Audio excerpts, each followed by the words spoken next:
क्या करेंगे, ये कलयुगी दुनिया है साहब।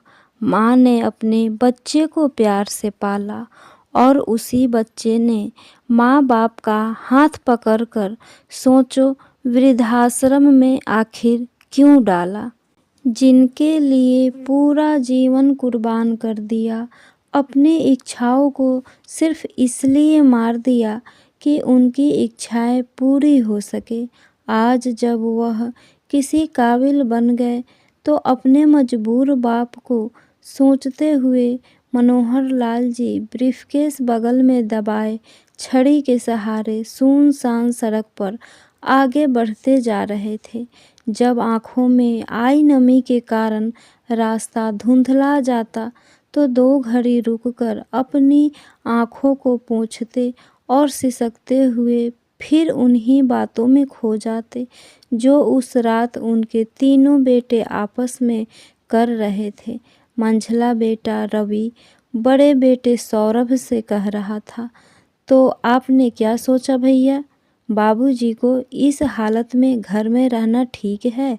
मैं तो कहता हूँ कि उन्हें हरिद्वार या बनारस के किसी वृद्धाश्रम में भिजवा दो। कम से कम यहाँ से तो जाएं। यह छोटे बेटे सोनू की आवाज़ थी। दोनों की बातें सुनकर बड़े बेटे सौरभ ने उत्तर दिया, मेरी तो कुछ समझ में नहीं आ रहा है, क्या करूं? अगर उन्हें कहीं बाहर भेजूं भी तो क्या कहूँगा उनसे?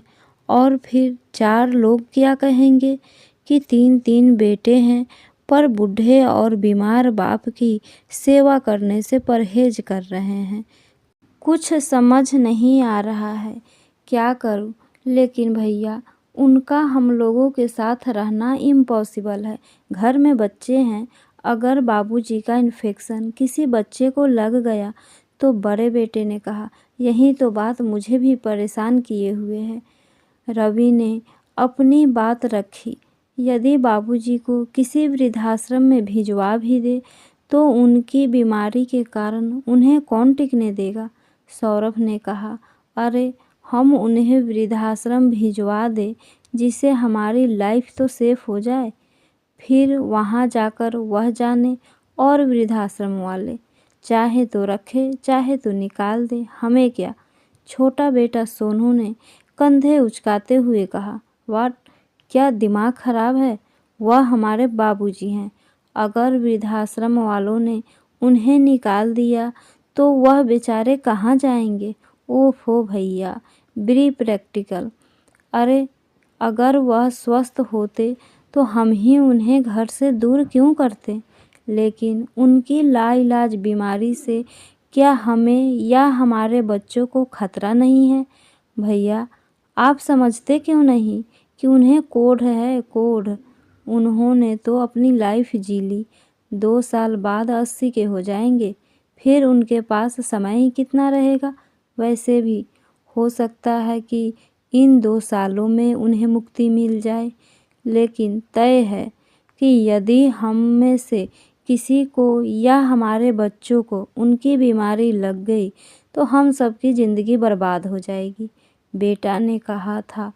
कलयुगी बेटों के अपने पिता के बारे में ऐसे विचार सुनकर उनका मन एक पल भी उस घर में टिकने को नहीं कर रहा था। जिस बिस्तर पर लेटते ही उन्हें नींद आ जाया करती थी, आज वही बिस्तर उन्हें कांटों भरा लग रहा था।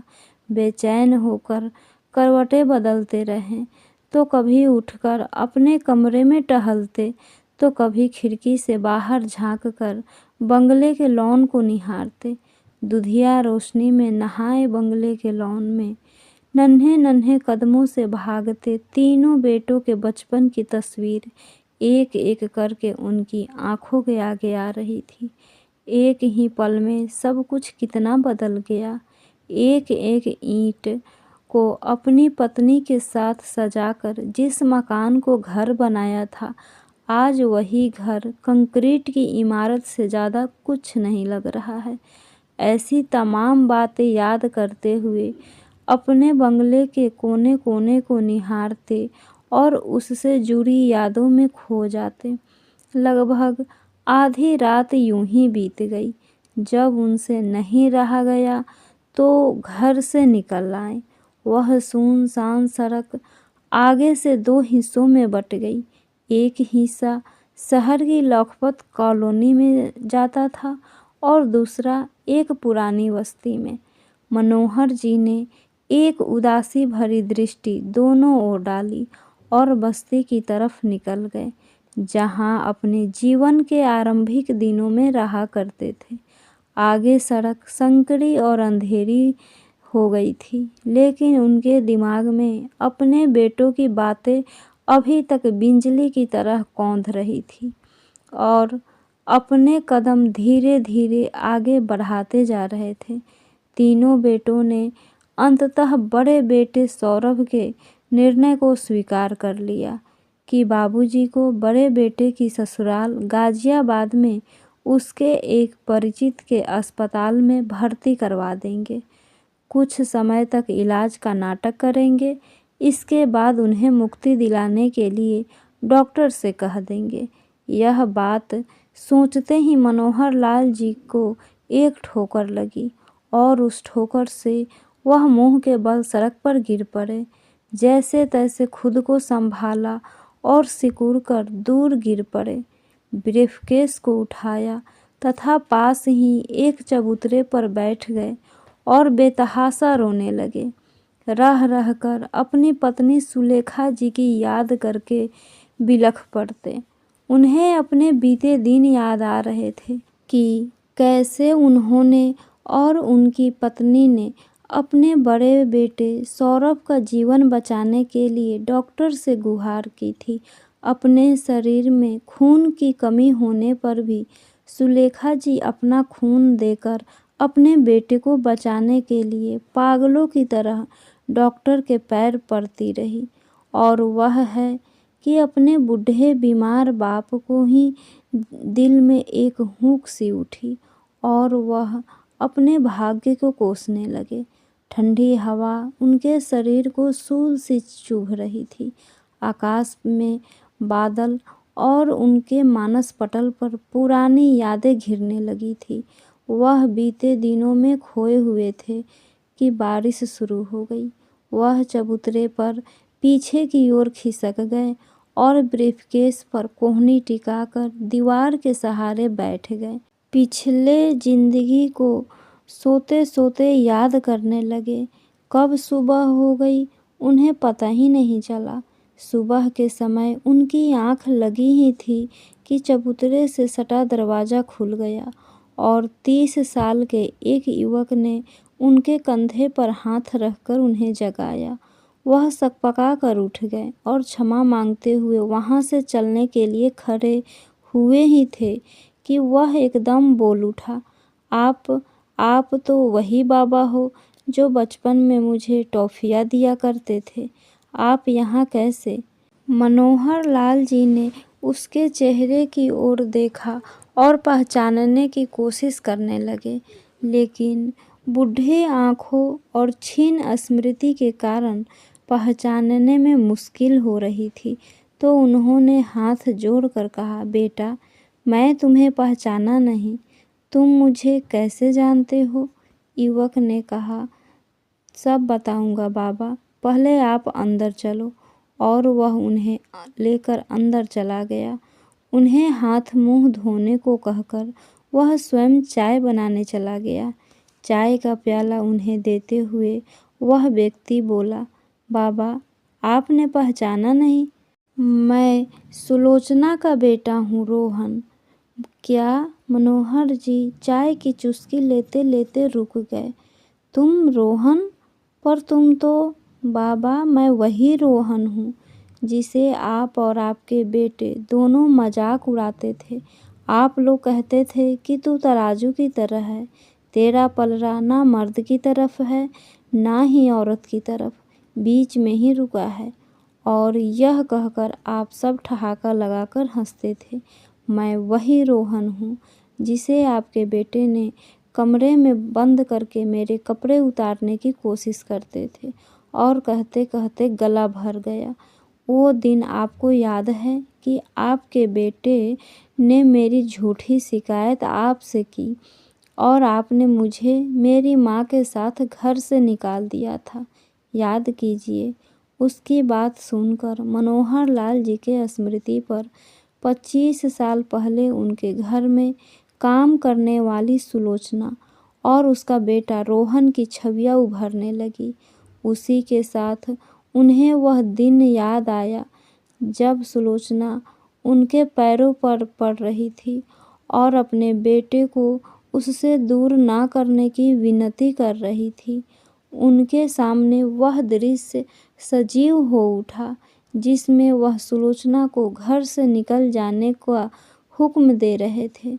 यह यहाँ नहीं रह सकता। मेरे 3 बेटे हैं, उन पर क्या असर पड़ेगा? अपने बेटे? अरे बेटा काहे का है, यह तो हिजड़ा है। इस हिजड़े को यहाँ से दूर करो। कल को ताली बजा बजा कर गाएगा और नाचेगा। उफ, नहीं नहीं, तुम इसे तुरंत मेरी नज़रों से दूर करो। सुलोचना गिड़गिड़ा रही थी। साहब, मैं इस शहर में किसी को नहीं जानती, कहाँ जाऊँगी? और बाप बिना बच्चे को मैं अपने से अलग कैसे कर दूँ? साहब, आप कहो तो मैं इसे आपके बच्चों से मिलने नहीं दूँगी और घर में ना रहकर पीछे बाग में एक झोंपड़ी डाल लूँगी। पर साहब, मेरे बच्चे को मुझसे दूर मत करो। अगर तुम्हें यहाँ नौकरी करना है तो तुम्हें इस हिजड़े को यहाँ से दूर करना होगा। यह शरीफ लोगों की लखपत कॉलोनी है।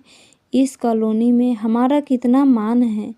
यहाँ के लोग क्या कहेंगे कि हमारे घर में हिजड़ा रहता है। लोग थू थू करेंगे हम पर। 2 दिन में फैसला कर लो, या तो इसे हिजड़े को सौंप दो या फिर मेरा घर छोड़कर चले जाओ। अपना फरमान सुनाकर मनोहर लाल जी चले गए। सुलोचना अपने बेटे को सीने से लगाए सुबकती रही। अगले दिन घर में आस पड़ोस वालों की भीड़ लग गई। उनके साथ कुछ हिजड़े भी थे। मनोहर लाल जी सुलोचना को उसका बेटा हिजड़ों को सौंपने के लिए कह रहे थे, लेकिन सुलोचना ने इनकार कर दिया और घर छोड़कर जाने की तैयारी करने लगी। इतने में 1-2 हिजड़े ने जबरदस्ती रोहन को छीनने की कोशिश की। सुलोचना हंसिया लेकर उन पर लपक पड़ी। थोड़ी बहुत बहस के बाद सब चले गए और सुलोचना भी अपने बेटे को लिए चली गई। मनोहर लाल जी को सुलोचना और रोहन का जाना याद आने लगा। कैसे रोहन मुड़ मुड़ कर उनकी ओर देख रहा था। उसकी बड़ी बड़ी आंखें देखकर ऐसा लग रहा था कि वह मनोहर लाल जी से निवेदन कर रहा है कि मुझे मेरी माँ के साथ अपने घर से मत निकालो मनु बाबा। लेकिन मनोहर लाल जी ने उसकी आंखों से आते निवेदन को ठुकरा दिया। लेकिन वह इस बात से अनभिज्ञ थे कि अंदर कमरे की खिड़की से देखती सुलेखा के हृदय पर माँ की ममता और रोहन की निवेदन करती आँखों ने ऐसा आघात किया कि उसकी आँखें छलछला उठी। वर्षों बाद यह सब याद आते ही मनोहर लाल जी का मन पीड़ा और आत्मग्लानि से भर उठा। उनके मुंह से बोल नहीं फूट रहे थे। चाय का कप पास पड़े स्टूल पर रखते हुए उन्होंने रोहन से कहा, मैं अपनी करनी के लिए बहुत शर्मिंदा हूँ बेटा। हो सके तो मुझे माफ़ कर देना। आँखों में आंसू भर वह यह कहकर वहाँ से उठने लगे तो रोहन ने कहा, नहीं मनु बाबा, ऐसा मत कहिए। आप मेरे पिता समान हैं और उस दिन यदि आप मेरी माँ को और मुझे घर से नहीं निकालते तो शायद मैं यहाँ नहीं होता। रोहन अपने बीते जीवन की कहानी सुनाना शुरू की। आपका घर छोड़ने के बाद मैं अपनी माँ के साथ यहाँ वहाँ भटकता रहा। कई दिनों तक स्टेशन के प्लेटफॉर्म पर बैठकर और मंदिरों के चबूतरों पर सोकर रातें काटी। दिन भर हम यहाँ से वहाँ भटकते और रात में कोई न कोई ठिकाना देखकर सो जाते। कभी पुलिस वाले परेशान करते तो कभी लफंगे। एक दिन जब हम एक मंदिर की सीढ़ियों पर भिखारी के साथ बैठे थे कि सुलेखा अम्मा ने हमें देख लिया। उन्होंने मुझे और मेरी माँ को अपने पास बुलाया, हमें खाने को दिया और कुछ पैसे भी दिए। उस दिन वह बहुत उदास थी। उनकी आंखों में उनके मन की पीड़ा साफ झलक रही थी। उनके उदास चेहरे को देखकर जब माँ ने पूछा तो उन्होंने बताया कि आपकी तबीयत बहुत ज़्यादा खराब है, आपके गुर्दों में खराबी है और डॉक्टर ने गुर्दा बदलने को कहा है, लेकिन गुर्दा देने के लिए कोई तैयार ही नहीं है। और इतना कहकर उनके आंखों से झरझर आंसू बहने लगे। माँ ने उनके हाथ पकड़कर अपने माथे पर लगाते हुए अपना गुर्दा देने की बात की उनसे, तो अम्मा माँ के पैर पर गिर पड़ी। आपको शायद याद नहीं होगा बाबा, आपके शरीर में जो गुर्दा लगा है वह मेरी माँ सुलोचना का ही है। आपको गुर्दा देने के बाद उसकी हालत बिगड़ती गई और एक दिन वह चल बसी। उसके जाने के बाद सुलेखा अम्मा ने मुझे एक अनाथालय में भिजवा दिया और मेरी पढ़ाई लिखाई की जिम्मेदारी उठाया। आज मैं जो कुछ भी हूँ वह सब सुलेखा अम्मा के बदौलत हूँ। मनोहर लाल जी चकित रह गए। उन्हें अपना गुर्दा बदले जाने की बात याद आई, जब तीनों बेटे किसी न किसी कारण से अपना गुर्दा देने के लिए मुकर गए थे और किसी का गुर्दा खरीद लेने की बात कहकर नोटों की गड्डी उनके सामने रखकर चले गए थे। सुलेखा कितना रोई थी, कितना बिलखी थी। अगले दिन उसके चेहरे पर हल्की सी मुस्कुराहट थी। कारण पूछने पर सुलेखा ने उन्हें बताया था कि गुर्दे का इंतजाम हो गया है और फिर उसके बाद क्या हुआ उन्हें याद नहीं रहा था, क्योंकि तत्काल उनका इलाज आरंभ हो गया था।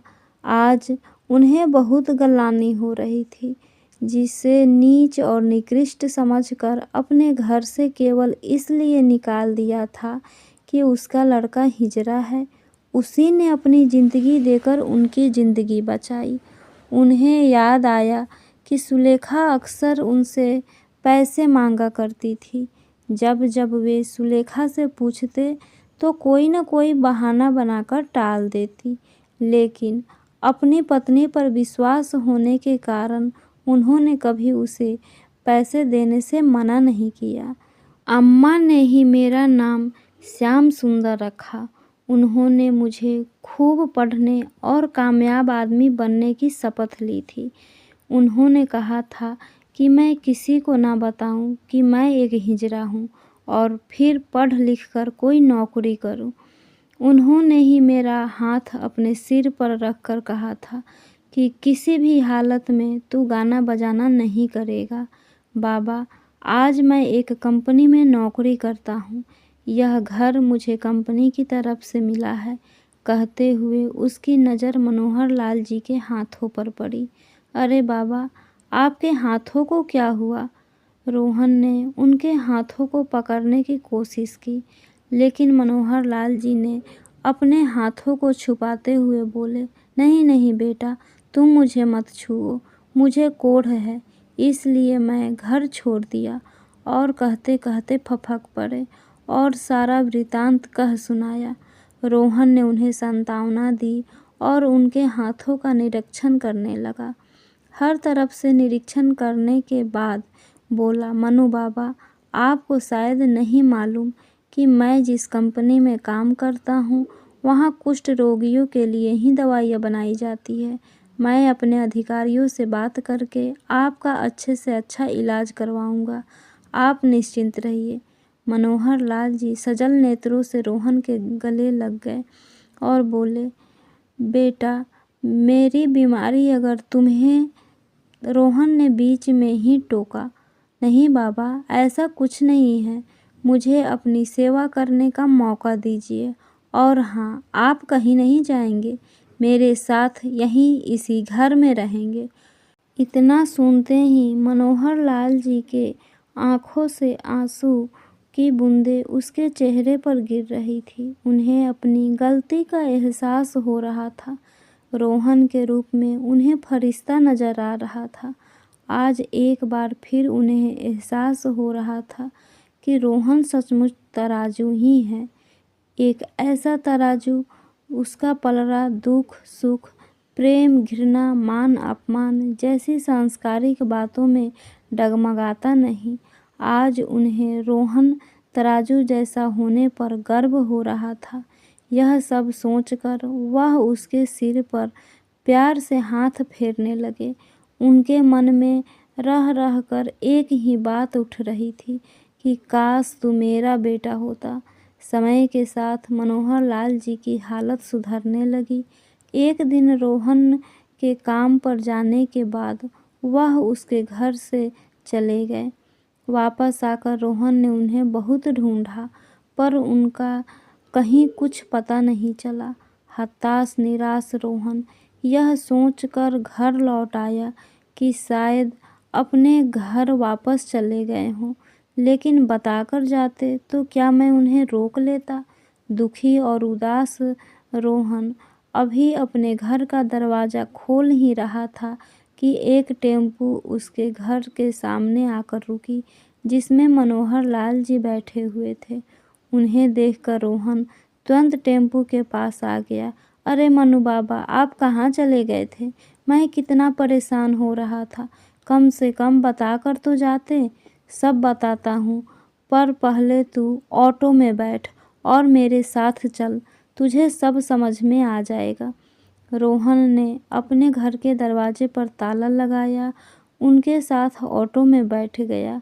लगभग 15-20 मिनट के बाद ऑटो उनके बंगले के सामने रुकी। वह रोहन का हाथ पकड़कर बंगले के अंदर ले गए। शाम ढलने लगी थी, लेकिन उनके बूढ़े शरीर में एक नया जोश भरा हुआ लगता था। बंगले में लगे रंग बिरंगे बल्बों की रोशनी से बंगला चमक रहा था। लॉन में लगे बड़े से फव्वारा से धीमा धीमा संगीत सुनाई पड़ रहा था। ऊपर उठते फव्वारे का दूधिया सफ़ेद जल ऐसा लग रहा था कि उचक उचक कर मनोहर लाल जी को देख रहा हो। उन्होंने देखा कि उनके तीनों बेटे हाथ में शराब भरे कांच का गिलास लिए लॉन में घूम रहे हैं। वहीं पास में एक मेज पर शराब की बोतल और प्लेटों में काजू और कटे फल रखे हैं। बेटों ने उन्हें देखा तो हतप्रभ रह गए। बड़ा बेटा सौरभ उनके पास आकर एकदम भड़क गया। यह क्या तमाशा है? पापा, इतने दिनों से कहाँ गायब थे? हमने आपको कहाँ कहाँ नहीं ढूंढा। जाना ही था तो कम से कम बता कर जाते। यह क्या कि चोरों की तरह रातों रात गायब हो गए। इससे पहले कि वह कुछ और बोलना और कुछ बोलते, मनोहर लाल जी ने कहा, तुम लोग तो मेरे साथ रहना ही नहीं चाहते हो, फिर मुझे क्यों ढूंढ रहे थे? यह सुनकर तीनों सुन्न रह गए। बहुत हिम्मत जताकर छोटा बेटा सोनू आगे आया और बोला, वह इसलिए कि आपको कोढ़ है और हम नहीं चाहते कि आपका यह रोग हमें या हमारे बच्चों में हो। अच्छा, तो इसका मतलब कि मैं तुम लोगों के साथ नहीं रह सकता? जी, मझले बेटे रवि ने भी अपनी सहमति जताई। ठीक है, मैं जानता था कि यही होगा, इसलिए मैंने भी कुछ निर्णय लिया है। निर्णय लिया है का क्या मतलब? आप कहना क्या चाहते हैं? बड़े बेटे सौरभ ने पूछा। यही कि यदि तुम लोगों को मेरे साथ नहीं रहना तो अपने रहने का ठिकाना ढूंढ लो, क्योंकि यह घर मेरा है और मैं इस घर को एक आश्रम बनाने का फैसला किया हूँ।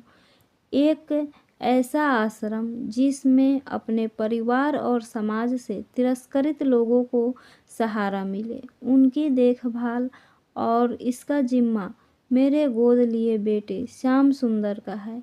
यही इस आश्रम को संभालेगा। यह कहते हुए उन्होंने रोहन के सिर पर हाथ फेरा और वसीयत के कागज सौरभ के हाथ में पकड़ा दिए। तीनों बेटे एक दूसरे का मुंह देख रहे थे और उनके हाथ में वसीयत का कागज हवा से ऐसे फड़फड़ा रहे थे जैसे खिलखिलाकर हंस रहे हो। आज उन्हें अपनी करनी का फल मिल गया था। एक पिता सिर्फ अपने बेटे को प्यार ही नहीं दे सकता, उन्हें ज़िंदगी का सबक भी दे सकता है। फ्रेंड्स, आशा करती हूँ यह कहानी आपको ज़रूर पसंद आई होगी। प्लीज़ लाइक, सब्सक्राइब और शेयर करना ना भूलें। Thank you. इस कहानी के बारे में आपकी क्या राय है, कमेंट करके ज़रूर बताइएगा।